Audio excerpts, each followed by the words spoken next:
Step 6. How to add notes and attachments to the quote. To access additional options, simply click More.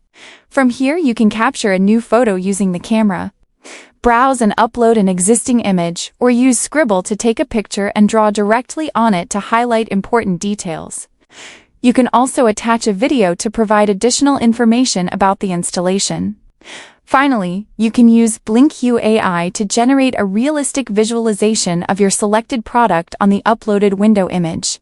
You also have the option to add any notes you want. Let's say this window is located in a corner.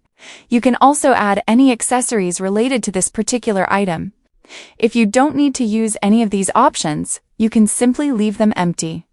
If you've added any notes or accessories, the More section will remain highlighted in red.